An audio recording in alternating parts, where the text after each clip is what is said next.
Okay, so this is the Aquaphalt 4.0 material for patching concrete holes.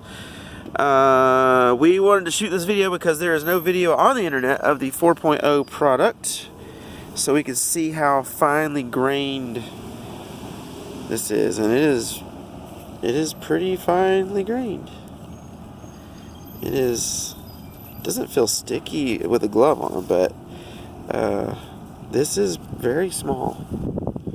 Pretty impressed how small that is, because we're trying to fill cracks, not necessarily potholes. So we're just trying to see how much it flows down into these cracks.